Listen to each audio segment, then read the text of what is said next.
PIL के matter पे आपने आज सुना होगा कि पटना हाई कोर्ट ने कुछ बातें समझा करके शिक्षा विभाग को हैंड ओवर कर दिया है पूरे पीआईएल मामला को।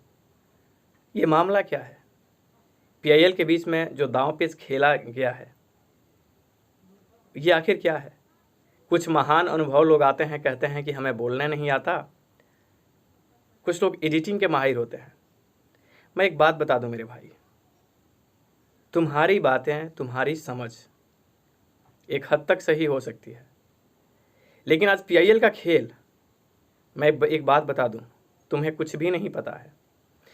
कुछ लोगों के नज़र में पीआईएल महज एक एसटीईटी मेरिट के कैंडिडेट के तरफ का एक अपना मतलब क्लू था, या उनके बहाली से रिलेटेड एक मुद्दा था। पर मैं आपको बता दूं, ये पूरा जो पीआईएल का मामला था वो महज एसटीईटी कैंडिडेट के लिए नहीं था, बल्कि 7वें फेज बहाली से रिलेटेड था। पर कुछ महान लोग आकर के उन्हें शायद लगता है कि महज ये मुद्दा सिर्फ एस्टेट कैंडिडेट के लिए था। आज विशेष बातें मैं आपसे पीआईएल पे ही करने वाला हूं। आपको क्या लगता है, आज पटना हाई कोर्ट में सुनवाई हुआ? जी नहीं मेरे दोस्त, आप गलत सोचते हो। पटना हाई कोर्ट में सिर्फ माननीय जज साहब के द्वारा यही कहा गया है कि हम आपकी बातों को ध्यान में रखते हैं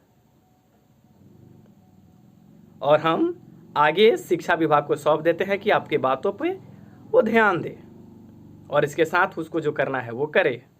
अल्टरनेट मामला ये है। हाई कोर्ट ने यही कहा है शिक्षा विभाग को कि आप अभी भी स्वतंत्र हो कुछ भी करने के लिए, लेकिन हाँ, इनकी मांगे जायज़ है और इस पर विचार करनी है। अब मैं आपसे पूछना चाहता हूं कि इसमें नया क्या है? इसमें नया ऐसा क्या किया गया? मैं आपको निगेटिविटी के लिए बात नहीं कर रहा हूं। कुछ महान अनुभवी जो लोग आकर के बयान दे रहे हैं, मैं उनके बारे में कहना चाहता हूं। विगत कई दिनों से 7वें फेज बहाली के मैटर में मैंने आपको एक चीज़ बताया कि पटना हाई कोर्ट में पीआईएल और रीट पर आप ध्यान अपना मत रखो, इससे कुछ नहीं होने वाला। और आज दरअसल वही हुआ है। लेकिन हाँ, जो भी हुआ है पॉजिटिव हुआ है, क्योंकि मैंने कहा पीआईएल के मैटर पे कुछ भी डिसीजंस आने जरूरी हैं। लेकिन डिसीजन आया तो कैसा आया? शिक्षा विभाग पे ही सौंपा गया है और कुछ महान अनुभव लोग जिनको बात करने ही नहीं आता, वो आकर के लंबा लंबा कुछ भी बोल दे रहा है। हमारी हालत ये है ना कि हम बात समझते नहीं है। मैं उन महान अनुभवकारी लोगों से पूछना चाहता हूं जो एक नया पीआईएल करने वाले हैं और पीआईएल करने के बारे में सोच रहे थे, जिनको मेरी बातों से कुछ बुरा बात लगा और वो लोग मुझ पर अटैक करते हैं। अब मैं उनसे पूछना चाहता हूं कि अगर तुमने रितिका रानी को लेकर के एक और पीआईएल किया होता तो आज क्या होता? मैं तुम्ही से पूछना चाहता हूं, मेरे कार्यशैली पे बहुत ज़्यादा सवाल उठाने वाले महान लोग, तुम जिस तरीके से लोगों को गुमराह करके एक नया पीआईएल करने के मूड में थे, अगर आज फिर एक नया पीआईएल आप किए होते तो क्या होता? खैर छोड़िए मेरे दोस्त, अपना अपना विचार होता है। कुल मिलाकर के एक जानिए कि आज माननीय जज के द्वारा जो कुछ भी शिक्षा विभाग के प्रति उन्हें समझाने की कोशिश की गई है, सीधा इशारा ये था कि जो बच्चों का जो पीआईएल है वो पीआईएल सही है, इनकी मांग जायज़ है, इनके मांग को शिक्षा विभाग को इस पे विचार करनी चाहिए। हालांकि पटना हाई कोर्ट ने ये नहीं कहा है कि आपको मानना ही है, अभी भी शिक्षा विभाग स्वतंत्र है। और एक बात बता दो, इससे एक बात साफ है कि आपकी बहाली होने जा रही है। कल रेणु देवी जो उप मुख्यमंत्री हैं, उन्होंने भी कहा कि नियमावली में काफ़ी चेंजेस हो चुके हैं। इंडिकेशन मिल रहा है कि 7th फेज की बहाली होगी, यानी कि ये जो हालात है ना वो बहाली के तरफ ही है। इसमें किसी पीआईएल रीट का खास मुद्दा नहीं है। मैं ये नहीं कहता कि पीआईएल और रीट गलत है। मैं उन लोगों को समझाना चाहता हूं जो मुझ पे सवाल उठाते हैं। दोस्त, क्या मुझे देख करके लगता है कि मैं लोगों को बेवकूफ़ बनाना चाहता हूं, या मुझे देख करके ऐसा लगता है कि मैं तुम जैसे लोगों की तरह लोगों को दिग्भ्रमित करता हूं? आज दरअसल पटना हाई कोर्ट में कुछ नहीं हुआ दोस्त। ये वही बातें हैं। हमें एक मार्केट में जाना होता है, चाहे हम शॉर्टकट रास्ते से जाएं या चाहे हम लॉन्ग टूर बना करके जाएं। पटना हाई कोर्ट ने यही किया है, लेकिन ये ज़रूरी था और शिक्षा विभाग ने उनको बोल दिया है कि आप इस तरीके से जवाब दो। वही जवाब उन्हें मिला है। बाकी आपके पीआईएल में कुछ नहीं हुआ है। लेकिन महान अनुभवी लोग, तुम लोग पीआईएल करने वाले थे ना एक रितिका रानी को लेकर के, कर लो। मेरे भाई,